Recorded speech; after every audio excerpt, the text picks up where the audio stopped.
This week on Lunchbox Envy, if something is made with mustard, you can describe it as synapicitic.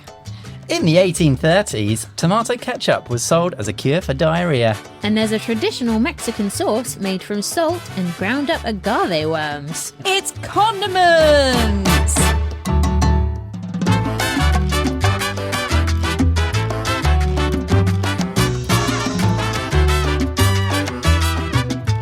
Hello and welcome to Lunchbox Envy. I'm Rosie, I'm a chef and food writer, and I'm here with QI elves Manu and Jack. Hello. Hi, Rosie. Hi. We understand your fridge is 80% condiment, is that right? It's 80% condiments. I live a life completely dominated by condiments. Amazing. There's at least 2 shelves just of condiments. I've seen your fridge, actually, and I can agree. I Yeah. can attest to that. I've often actually thought about like how condiments, especially in glass jars, like if they're half full, they're using up the same amount of space in your fridge, right? Mm-hmm. Someone needs to invent that packaging that gets smaller as you use more of it. Shrinking packaging. Yeah. Yes. Tomato puree's managed to do it. So we're like surrounded by condiments on the table. They're everywhere.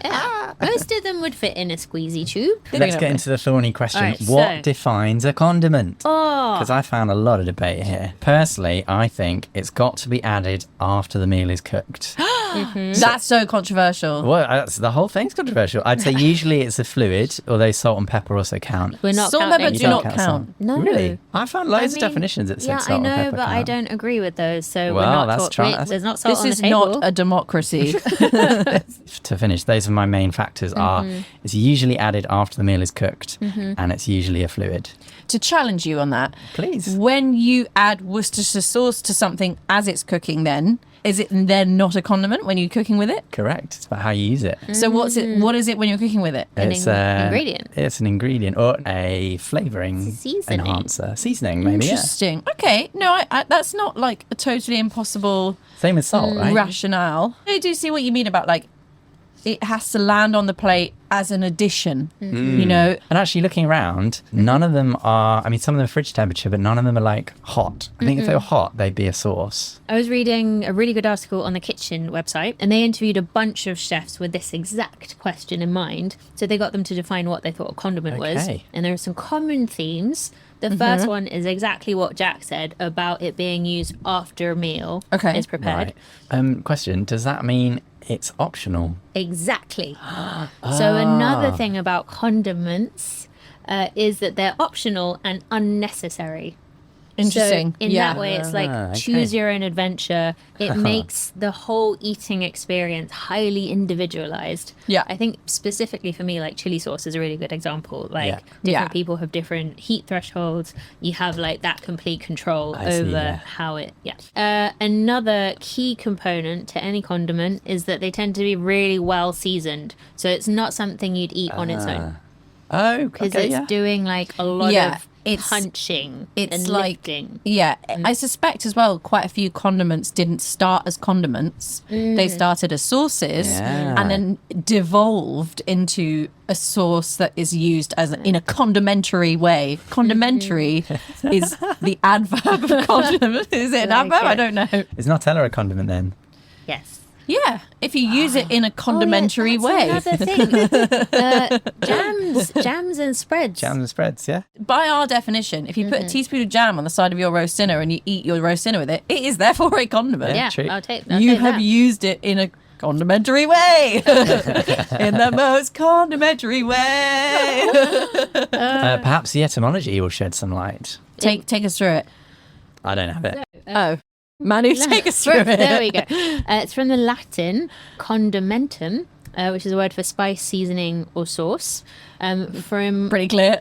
from condire, to preserve, pickle, season, put fruit in vinegar, wine, spices, etc. And interesting that it's condire in Latin because now in French, conduire is to drive. I know, that's what I'm thinking. I'm To like, drive you're driving something your into flavour? Flavortown is a I'm like, was that helpful? Gaius Maybe. Fierius, yeah. Okay, I have a quiz. Okay, Yay! let's do it. I love a quiz. Can you tell me what is in some famous condiment classics. So, brown sauce. It's got water, sugar, and brown. No, I'm not taking that one. What's the Damn. brown? What is in What brown? is What's the brown? in brown sauce? Isn't it molasses? Yeah, molasses heavy. I know what's in it because I once couldn't find this ingredient, so I added HP sauce as a substitute. I think it was in a pad thai. Tamarind. Yes. Yes. Yeah. Great Yeah, shout. so that's It is. It didn't work very well, particularly but- in HP. I also didn't know this. Houses of Parliament is what Yeah. the HP stands for. And I also saw a study. So there was a YouGov poll in 2016, shortly after the EU exit referendum, known as Brexit. That's Yeah. a weird way to describe it. But they basically tried to find the brands most associated with either the Leave campaign or the Remain campaign. The top 3 for Remain voters was BBC.co.uk, BBC iPlayer, and Instagram. Whoa. And then Cool. the top Leave voter brand was HP Sauce, Oh, followed by Bisto and ITV News. that is so It does check classic. out. Check out. Yeah. Apparently, according to the label, it's made in the Netherlands. Which is surprising because it is like got the Houses of Parliament on the Yeah. front, and it's like I said, the most Brexit-y brand. It's Brexit like at all. pure British I icon. think the Heinz group own HP, and I think a lot of Heinz products are made in the Netherlands. Let's have a look. Going to America now. Ranch. Yeehaw! Let me get my accents out. mayonnaise-based one. Any ranchy guesses? I actually really don't know. It's got green bits in. Dill. I believe dill pickle is used, or at least certain. I use that. Dill pickle juice, dill pickle stuff, garlic. Oh, yeah, true. Sometimes onion, maybe as well. It's the sour cream and the buttermilk. So the True. like sourness of it. Yeah, yeah. It was invented by someone who owned a dude ranch, which I didn't know what that was. Dude So ranch. it's basically an adventure ranch for city people who want to come ride some horses, pretend they're cowboys. But yeah, he used to serve it in his cafe, and then it like got so popular, and that's where ranch dressing comes I from. feel like someone should make a family tree of condiments. In Yeah. fact, well, should we do that? We'll put it on Yeah. the website. Yeah, You know let's what? do that. You print that, put it in a nice frame on Etsy. Poof. I will buy that. Yeah. Yeah. Oh, wow. Okay, so I think we all know which one's my favorite. I've spoken about it pretty much every episode we've ever recorded. But Jack and Manu, if you only had one condiment to live with, to eat, which condiment would it be? Whoa. Soy sauce, I'd say. Yeah, good shout. Good one. Yeah. I love mustard. Mustard, that is a good taking shout. Very mustard. diverse. Nice. Thank you. What do you think the most popular condiment in the UK is, according to a 2021 survey? A survey? Tartare sauce and a survey, please. I think it's going to be a surprise. I don't think it's going to be ketchup. I think it's going to be vinegar. No, I'd go for tomato ketchup. It is tomato ketchup. Damn it! Yay! 50%. So mayonnaise is second. That's right. Barbecue sauce is third. Salad cream fourth. What are you doing? Salad Yeah, I'm really cream. glad No. not to see salad cream on the Also, table. I hate sorry. salad cream. Fifth, mint sauce. I can see though, obviously there aren't huge sales, but like if you're thinking of a condiment that you really like the combination of lamb and mint sauce is It is really good. good. One of my favourites now is Lancashire sauce. Do you remember we got sent this? So is it a type of, is it akin to Worcestershire sauce? It's trying to be- Worcestershire it's sauce. trying to be oh my God, I Worcestershire can't say it. sauce. Very similar to Worcester sauce, but it's vegan. Oh. So Worcester sauce has anchovies in it, I think. Yeah. This has no anchovies. It's got a beautiful, like almost curry-ish kick. Thank you very, very much. Lancashire sauce. Lancashire comes- sauce. Oh, yeah. It kind of smells like chip shop curry sauce, but it's vinegary. so Oh, it's good. actually making my mouth water. Ooh. My whole mouth just filled with saliva. That is a real endorsement. Oh, so, it you smells know, amazing. go out and So buy it. that on a battered sausage is insane. I actually bet that is right. It is good. I spent many happy years in Sheffield. Their biggest cultural export, apart from Sean Bean, is Henderson's Relish, Delicious. which is also recommended as the vegan alternative to Liam Perrins. It's the Worcestershire sauce, but it's not got anchovies. I think it's a bit, sorry Sheffield, I love you very much, but I do think it's quite overblown. It's basically someone was like drinking the pickled onion juice and was like, let's bottle this and sell it. Okay, you're not And then selling- going the other way is Gentleman's Relish. Gentleman's Relish, R.I.P. Yeah. They stopped selling it this year. No. In May 2026. Why? The My last granny, one. my late granny loved Gentleman's Relish, and she had one that sat just at room temperature in her, on her toast tray for her breakfast every morning. And I was like, I'm not sure that's supposed to be at room temperature, Granny. It's an anchovy sauce for anyone who didn't know. It's like an anchovy pate with Yeah, it's spices. a pate. It's in a little, very sweet little tin, white tin. To be fair, I don't think they changed their branding since 1828 when it was invented. And yeah, like as of this year, 2026, no longer made.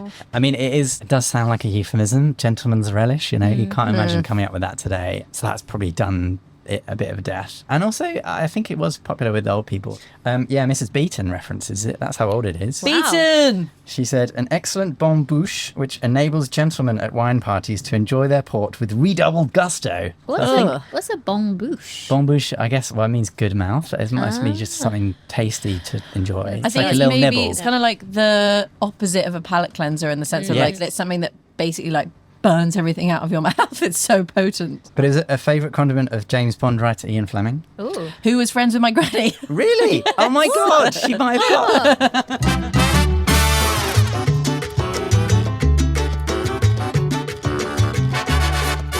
Okay, it's time for our first lunchbox, and that's going to be me today.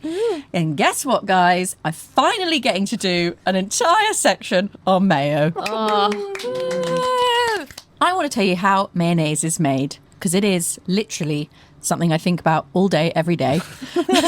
And I'm going to talk about the industrial version and the homemade version. Nice. Today, I have brought with me 2 types of mayonnaise. One You spoil us. was made by Hellmann's, Ah. purveyors of fine mayonnaise since 1913. Nice. It's my preferred shop-bought mayonnaise. I have also brought some mayonnaise that I made this morning by my own fair immersion blender. Oh, nice. And I want to see if we can tell the difference. Oh, I bet we can. Well, immediately, They're one quite similar, Gene. is slightly lighter than the Yeah, other. one of I'd them's a bit more say. yellow.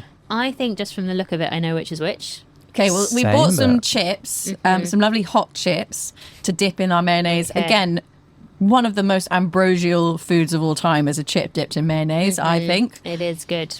Oh, that is fantastic. That is good. And that is Rosie's. Okay. 100%. I feel like the first one is more delicate and like richer somehow. And the second one is a bit more. You've done a really good job because it is harder than I thought to tell the difference. But I think yours is the first one I tried, the one on the left, and it's so much nicer. Manu, Same. you are right. I agree with you, Jack. When I made it, because I rarely make mayonnaise, just because I think that, I love Hellmann's, and that's maybe because I'm just conditioned to love Hellmann's. Like, I've used it my whole life. It's a flavour I really associate as a mayonnaise flavour. But when I made that today, I was literally like, that tastes exactly like Hellmann's. Like, that tastes really good. You're right, it isn't as sweet. And actually, the ingredients are not the same. So what do you think's in my one? So I think you add, is it just an egg white? And then you add vinegar or lemon juice, and then you add oil slowly while you're zhuzhing it around to make an emulsion. So it's a whole egg. Oh. But you can also just make it with egg yolks. You can make mayonnaise with just acid, egg yolk, and oil. But most people use a bit of mustard. So in mine, there is Okay. a Dijon mustard. Which is why it's a bit yellow. Nice. In the Hellmann's one, so I looked into how industrial mayonnaise is made. And what they do is they create like a flavouring slurry. You've got to work on the branding there. Where they basically mix like a load of artificial flavors together, white vinegar, salt, spices and starches, and a lot of that is actually just for long-term stability because obviously this is a very shelf-stable product. They use paprika in the Hellmann's one. You never know. It doesn't taste like paprika. No. In True. fact, I was actually quite shocked. I watched a video on how it's made on YouTube, and the color of this slurry is literally dark brown. Really? And then they mix it, so they use a high shear blending thing, which is essentially the same as my immersion blender method, which I will describe to you in a second. And it goes white, like it goes bright white. There's so much oil and there's so much egg. air. It takes a completely different color. It's kind of insane. So for my homemade mayonnaise, I basically followed a technique which is a lazy technique, but is very, very effective if you do it correctly. The old-fashioned way to make a mayonnaise is to whisk slowly oil into your eggs and acid and potentially mustard if you're using it. And basically what you do is you create an emulsion. An emulsion is a mixture of water and oil, two things that do not mix. They have been emulsified together, and that is forcible. Like, that is a very unnatural state for them to be in. You have forced them into that Force them state. to mix, yeah. So there's either an oil in water emulsion or a water in oil emulsion. Vinaigrette is a water in oil emulsion. And you know it because it's very thin. Like, it's not thick, typically. Whereas a mayonnaise is oil in water emulsion. Okay. Is that to do with the ratios? Mayonnaise It's to do with the is mostly ratios. oil and Mayonnaise is vinaigrette mostly oil, vinaigrette is the opposite. You're exactly right. Nice. So because you're making an emulsion, which is a very unstable substance normally, the blending here is very precise. Like, you do actually have to be careful. Speed is important. Space is important. I guess it's kind of like the opposite of what you'd normally use your immersion blender for, like just literally pulverizing something until it is completely pureed. Right. Here we're using it as a tool to emulsify. You can do this in a food processor. So that means you don't have to whisk. So you just have your eggs on the blending setting going and you pour in the oil very slowly. Works very well. But the quickest way is to put all of your ingredients, including your oil, into a relatively narrow vessel, something that is basically only just slightly wider than your immersion blender. Do I need to define what immersion blender is? That's a hand blender, isn't it? So the immersion blender is like stick blender, hand blender. Exactly. Got it. Yeah. So you basically want something that's not very wide. It needs to be quite tight. So what you do is you put the immersion blender at the very bottom. It must be touching the bottom when you start. And you basically turn it on and it starts to blend and it whisks everything that's at the bottom. And oil is naturally lighter. So oil comes to the top, right? Because it's a nice tight vessel, the oil is slowly dragged in and down and is slowly, even though it takes literally like less than a minute, slowly emulsified into this very thick, very bouncy, very voluptuous sauce. Great. You cannot just whisk oil and water together and emulsify them. You need something that is an emulsifier, an emulsifying ingredient. So, funnily enough, in mayonnaise, the emulsifier is actually the egg yolk. Right. So eggs are the water, but the emulsifier is also the egg yolk. It's within the... wow. Because what a package. actually, egg yolks are also emulsifications. Did you even know? It's infinite. I was doing all of this research and I was like, infinite mayo. There's an emulsified thing, an egg yolk. And basically, when you make your mayonnaise, you steal the emulsified molecules from the egg yolk to make the emulsification, if you see what I mean. This is a very simplified explanation, but emulsifiers have two functions. They reduce surface tension of water, which makes it easier to mix the oil and water. And secondly, once the emulsion is formed, emulsifiers stabilize it by forming little things called micelles. Micelles are spherical structures. It's a bit like we talked about how dried yeast has got dead yeast on the outside. Yeah. So micelles are spherical structures that consist of an outer shell of emulsifiers surrounding a droplet of the oil. Okay, so they kind of suspend it in the water. Okay.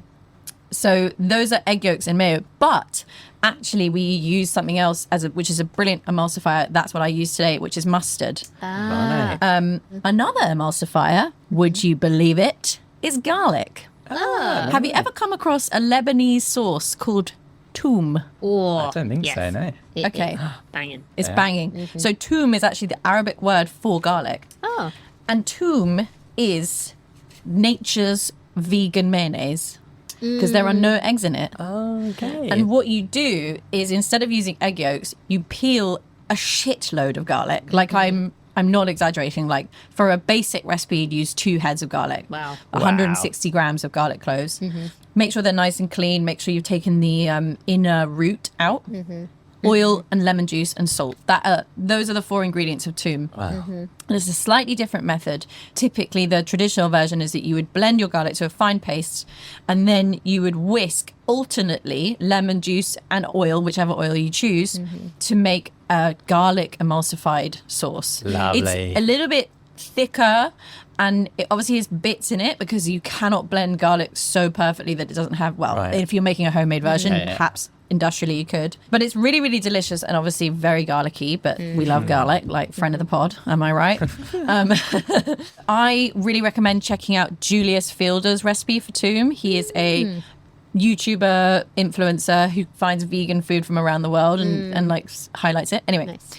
Julius Fielder is a great toum maker. Anyway, one thing about making homemade mayonnaise that maybe if you are keen to make it, you should be on the lookout for is to think carefully about what oil you use. Have you ever made or eaten an extra virgin olive oil mayonnaise? I have, but I learned it was erroneous. You shouldn't do it. Bitter? Very bitter. Yeah. In industrial mayonnaise, the oil is completely flavorless. Actually, any extra flavor you add that is outside of your mustard and your salt and your acid is going to affect that finishing flavor, and extra virgin olive oil is very bitter. So some people make this mistake where they make an extra virgin olive oil mayonnaise and actually it's just not very nice. Right. So you use a plain oil. Today I use vegetable. Rapeseed is quite popular. Even just like olive pomace oil or light olive oil is good. It's often a misstep that people have. And the other thing is to try and make sure everything's roughly the same temperature. That really helps when you're emulsifying stuff. Something I often bring up, as you know, I spent 9 months in French culinary school. One of the things we learned about was this principle of the 5 mother sauces. Oh, can I guess them? Hollandaise. Yeah. It's Espanol, bechamel, tomato. Espanol. Yeah, actually, you're getting quite a lot of these. So we got There's one 4. more. What's the 5th? Velouté. Velouté. I don't know what that is. This is something that was written by Georges Escoffier, who is like the godfather of French cooking. Everyone reveres Escoffier, and he wrote the most celebrated French book on cuisine, which was sort of restaurant style cuisine, which people still use in culinary schools today. And the mother sauces are basically 5 sauces that give birth to many other sauces. People argue that mayonnaise should be a 6th mother sauce because mayonnaise is basically so core and has literally thousands, infinite derivatives. Famous ones include tartare, aioli, remoulade, dijonnaise, ranch, Thousand Island, Marie Rose, Peronaise, sriracha-naise. No. Not the name of it, but you know what I mean. Wasabi mayonnaise. I mean, like, there's literally infinite ways you can doctor a mayonnaise, which is one of the reasons why I love it. That can be the stepmother sauce. Aww. Well, I just think actually bin off hollandaise. To be honest, bin off is Espanol. No one fucking uses it, and just replace with mayonnaise because it's actually just way more important. This is the hill I'm going to die on. Mayonnaise is a mother sauce. Mayonnaise is mother. Actually, this is my campaign to add mayonnaise to the mother sauces. Oh, Do you know where the word mayonnaise comes from? Where mayonnaise itself comes from? Ooh, no. I do not know. Neither does anyone else. But I've got a few theories that I can posit you. Well, I thought my dad told me that Napoleon's army were stuck in the town of Mayonne, and then he was like, "Waiter, make me something delicious." And the chef was like, "We don't have anything except eggs and oil," and he whipped up mayonnaise.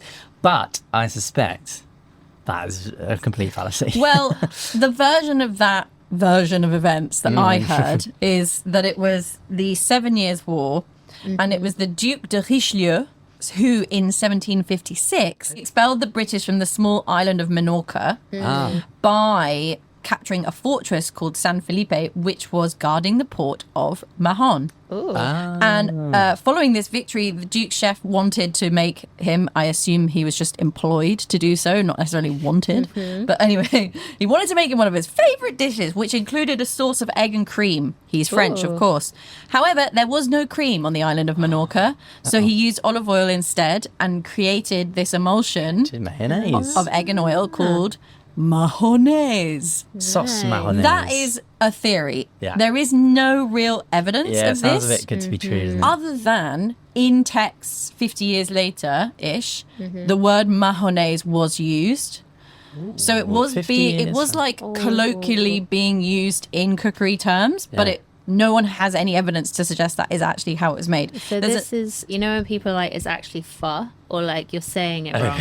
When people do that with mayonnaise, they're like, it's actually mayonnaise. Well, it's funny you should say that because there is actually a couple of other like versions of what it could be. So in 1808, a man called Grimaud de la Reynière, Yeah. who is a Something. lawyer and the first food critic, apparently, wrote about the three names that were popping up. Oh, yeah. Mayonnaise, mahonnaise, and also bayonnaise. What? Is that from And bayonnaise, From Bayonne. as in from Bayonne. I love And it. he really liked the bayonnaise theory. He was like, I believe it's bayonnaise. It's not because he bayonnaise, was like, B-A-E. of course it's Bayonne. That's when you have It was very like nationalistic view because basically his theory was the gourmands live in Bayonne. They're making the delicious ham. Of course they made the mayonnaise. Nice. Of course it's bayonnaise. Let's call it the That's- bayonnaise. That's given mayonnaise of the cold. I'm gonna Yeah, get it's literally mayonnaise if Monica, her friend, had a cold and said it. it. And you might have heard of the I know you've heard because he's a friend of the pod, Antoine Carême. Yeah, The French cuisinier expert. He actually writes that it was magnonnaise. So Oh, M-A-G That's N-O-N-N-A-I-S. That's the worst Like the one. current French men's footballing goalkeeper is called Mike Magnon. Right. Well, great. But he said that was because of the French verb manier, which means to handle or stir. And because obviously mayonnaise at the time, they didn't have Lot of immersion stirring, blenders, yeah. RIP guys. And they were whipping it, they were whisking it. And so there was a lot of stirring involved. That was his theory. And then there's one more, which is entertaining, but probably not true. So there was another duke, the Duke of Mayenne. Oh, Turns out there's loads of mayonnaise sounding Sounding words places, in yeah. French as well.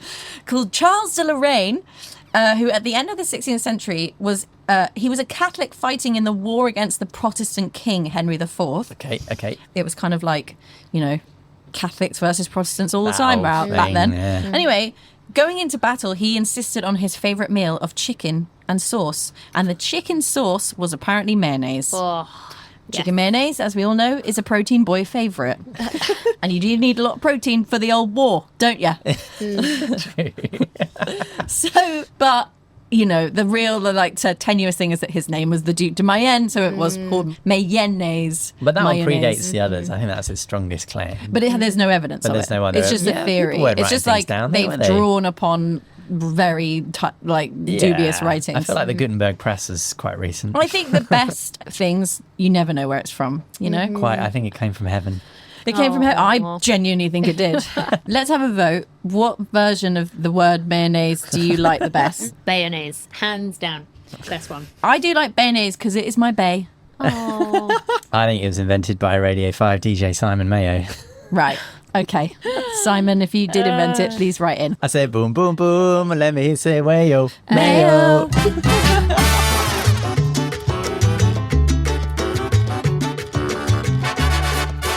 I think it's probably time to move on to our second lunchbox, which even though I'm looking at it and it's scaring me, I think will be an opportunity to learn and grow. Manu, take it away. today I have brought synopistic ice cream. Oh. So, as you mentioned in the introduction, Rosie, synopistic means consisting of mustard, including mustard. No. And I have followed the advice of a mustard sommelier called Brandon Collins. What a great job. So he is an American mustard sommelier for the French brand May. We've got some of the mustard on the table. And basically, they're trying to grow their product in the US. And one of the ways they're deciding to do this is to have someone in the country who is obsessed with and knows a lot about mustard and does mustard pairings. Anyway, so he says that mustard and vanilla ice cream is a fantastic combination. Well, I Got an can, incentive. it's a bit like chili oil. Like spicy and creamy always works. Yeah, so he says, apart from adding the beautiful crunchy texture, which I love in a whole grain mustard, which is what we've got on this ice cream today, he says the kind of high fatness of the vanilla ice cream kind of adds that beautiful, creamy texture, kind of fights with the acid a little bit in the mustard, because mustard, I will talk about how it's made, is highly, highly vinegary. So, Should we try it? let's do it. I'm so excited for this. It smells like It's really a ham vinegary. sandwich. Okay. It does smell sandwichy. Yeah. I got quite a lot there of mustard. I can see his point.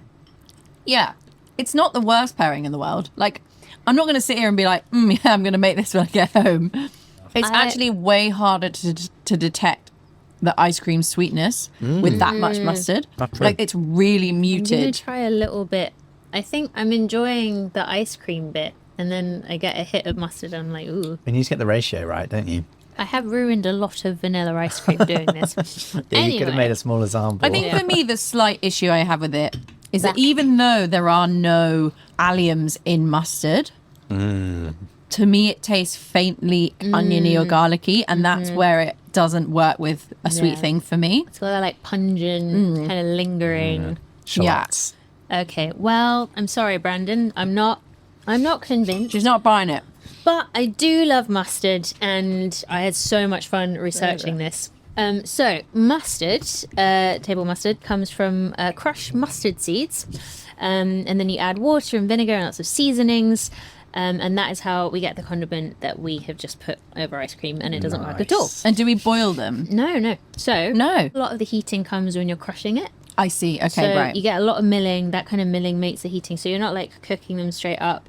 It's like kinetic heating. Yeah. So there are 3 types of mustard seed. There's yellow, brown, and black. Oh. And they all come from kind of like the Mediterranean, Central Asia, North Africa, and Southern Europe, respectively. And we think it's the oldest condiment in the world. Yeah, So this is... I can believe that.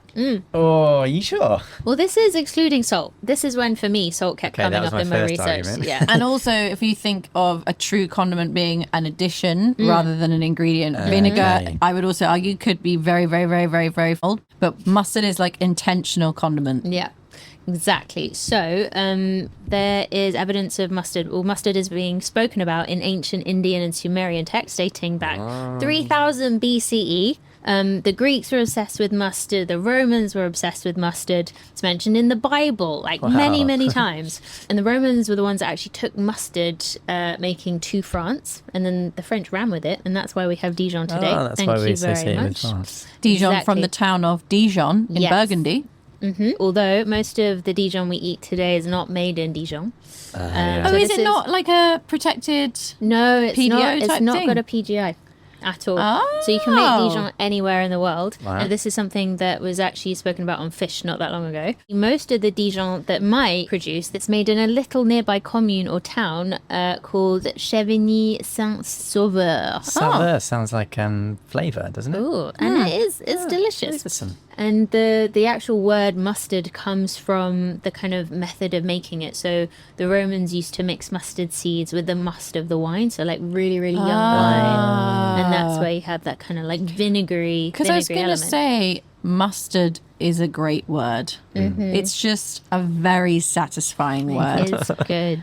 I love saying it. Mustard. Eat Mustard. sometimes. I actually really want to talk to the French because I just don't understand why they have moutard as the word for mustard, but not coutard as the word for custard. What the hell? It's creme anglaise, isn't it? It's creme anglaise. Just call it coutard, okay?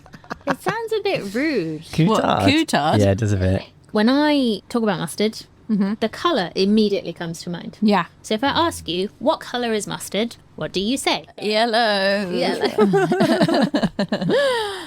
It's not yellow. What?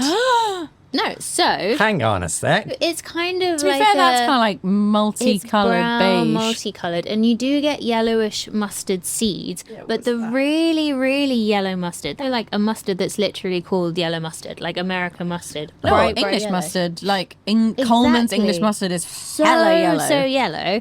And this is often because they dye it with turmeric.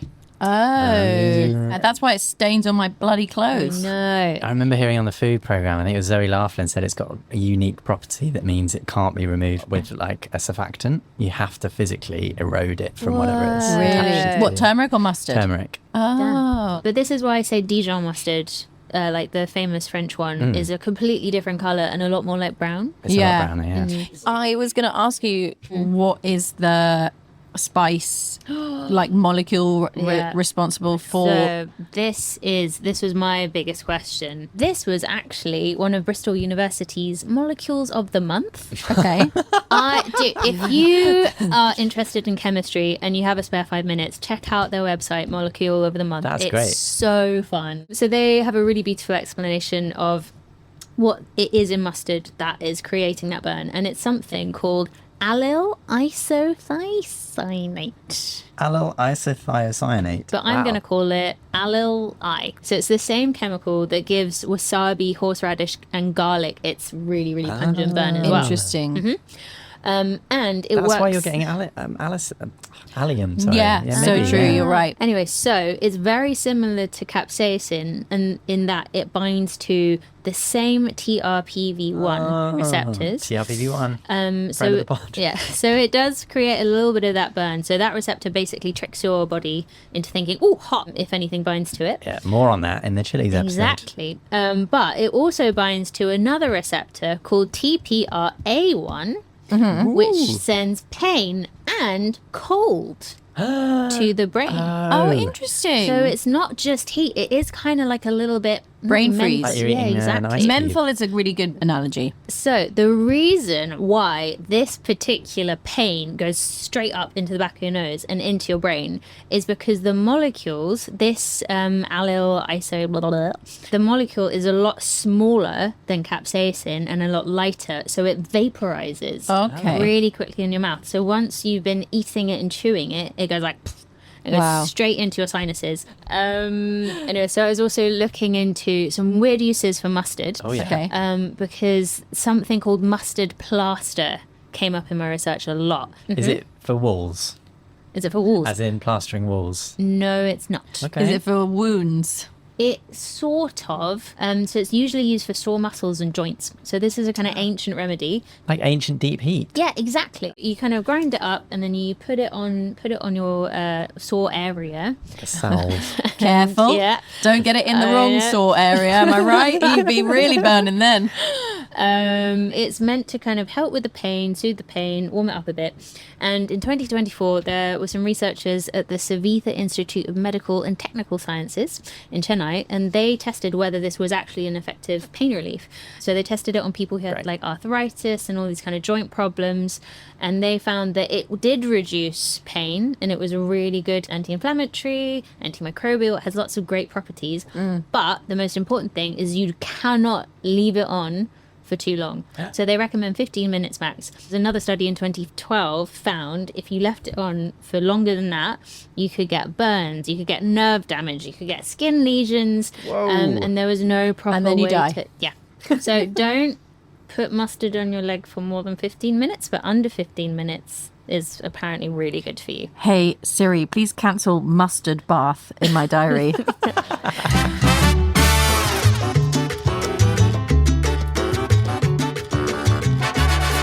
Let's go now to our final lunchbox, and that is you, Jack. What have you got for us today? It's been on the table the whole time. Under your noses. I brought you guys some non-brewed condiment. My Non-brewed? favourite condiment. How is it non-brewed? Basically, if you go into any UK fish and chip shop, you'll be offered salt and vinegar to go on top, right? Yeah. Two of the famous condiments. But what you'll most likely find is this stuff, which can't legally be called vinegar. I did So not know they're that. lying when they say you can have vinegar. But it tastes like vinegar. Well, that's the thing. It So looks like vinegar. It tastes like vinegar. Oh, it Does it? actually doesn't smell that good. Is it? Can I smell it? Oh, my mouth watered in the worst way. That's not hot. So let me describe what vinegar is officially. Okay. So vinegar comes from the Old French and the modern French vin aigre, which means sour wine. And basically, it's as old as wine. We like that. So when you leave wine, it goes sour. As long as it's exposed to oxygen, it can promote the growth of bacteria, which are found in the natural environment and will turn your wine into acid. In fact, my top tip is if you've got a half-finished bottle of wine, I know, why would we? And you've also got like the remnants of a vinegar bottle, you can top up that vinegar with fresh wine. And if you leave it for enough days, it will turn into the nicest tasting vinegar you've ever had. Wait, you top up the leftover wine with fresh wine? No, so you top up your vinegar with leftover You mix the wine. two. Oh, I see. basically. Sorry. Okay, right. And if you've got any champagne, even better, because champagne vinegar is the nicest thing in the world. Champagne vinegar is very nice. I actually really like muscatel vinegar, Ooh, is that quite sweet? made from muscat Is wine. it sweet? Or is it... It's kind of sweet, but it's not like overly. It's not like balsamic glazy sweet. It's just a little bit more sweet than your average wine vinegar. Very nice. Got to be honest though, the one I use the most, sherry. Sherry vinegar. I'm a Shezza girl good. through and through. But you can basically make vinegar out of anything. So it doesn't have to be wine. Anything with sugars in. Fruit, Apple cider. apples, exactly. That's a famous one. And actually beer, Yeah. malt vinegar comes from the malting process of beer, which I've got here. That's real malt vinegar, and this is fake malt vinegar. So chippy vinegar, if it's not fake vinegar, is beer vinegar. Yeah, usually. I love it. Basically, acetic acid defines vinegar. And this non-brewed condiment is acetic acid synthetically made in a laboratory and then diluted. Acetic acid, water, and some colours and flavourings because it is brown. This one says caramel E150. There you go. Caramel adds the brown colour.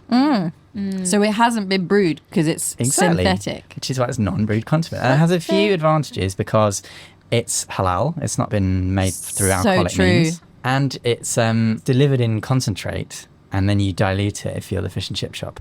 But occasionally it goes wrong. There was a woman...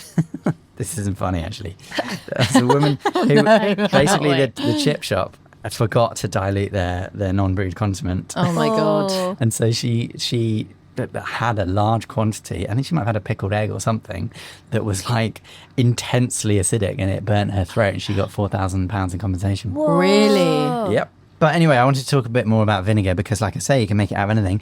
You can make wood vinegar, No. although it's not really safe for human consumption. Yeah. It was used in the American Civil War by the Confederates when they were like really short on salt and they wanted to cure like meats and stuff. But it is really not recommended. These days you can buy it for basically staining your garden fence. Right. Okay. Because So it's like a black treacly stuff. definitely don't want to eat that. It's made from the charcoal making process. So when you burn wood in a very low oxygen environment, it turns to charcoal. And then what they do is they get the condensate, so all the smoke that comes off, they let that condense, and then that is wood vinegar. And then that is brewed into vinegar. No, that's Oh, already, that's- that is the stuff. It's that slightly sounds- So acidic. it's oh wow, carcinogenic that's crazy. as. Yeah, it is.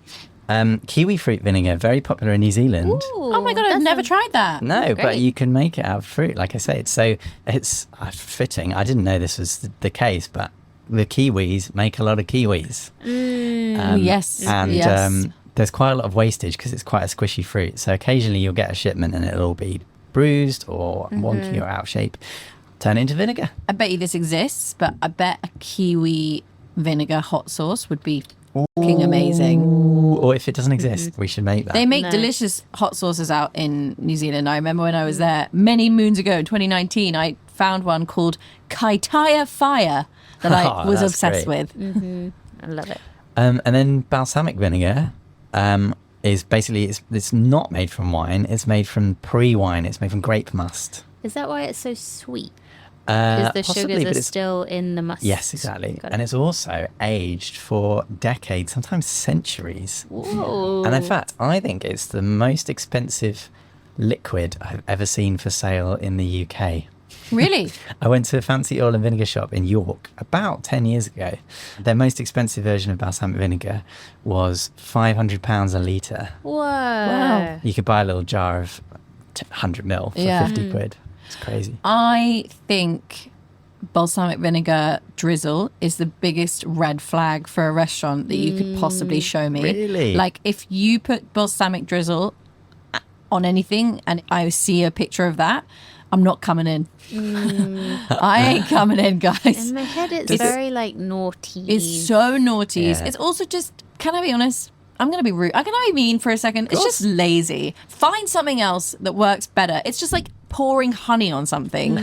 It's so sweet. It's overpowering. It makes everything brown, which I also dislike because I'm a food stylist and I'm sensitive to this kind of stuff. But I just think you could literally dress that with anything else. Do you think it goes with ice cream? I'm now just looking at all of this. I don't hate it with ice cream. I prefer it with strawberries because it does actually work with strawberries. And I think we did eat some when we did our strawberry little mini-sode a year ago, at least. It's delicious with strawberries. Look, I'm not saying it's not a beautiful thing in isolation. No, it is a good overused. balsamic is It's delicious. It's overused, and also Brits are obsessed with balsamic and oil and bread. And it's like, guys, use some butter. It's literally not even eaten like that in Italy. Like, you're like, oh, can I get some balsamic and oil, please? Sitting in the piazza in Rome. They're like, why? Why?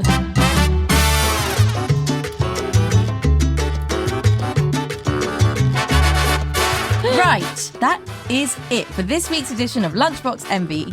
Guys, I have loved recording this episode with you. Thank you for your condiment chat. For the listeners, just to sum up, it's a condiment if you use it in a condimentary way. You can follow our socials for foodie facts and podcast updates. We are on YouTube, Facebook, Instagram, and TikTok at Lunchbox Envy Pod. You can also get in touch and send us your facts, recipes, questions, or suggestions for future topics by emailing us lunchbox@qi.com. So, Rosie, do you have any passing recipes to recommend? I think you should check out Julius Fielder's recipe for toom on YouTube. Nice. It's brilliant and it's delicious. And if anything is delicious, it's garlic mayo. Is that spelled T-O-U-M? Toum. We'll see you next week. Goodbye. Bye. Bye-bye.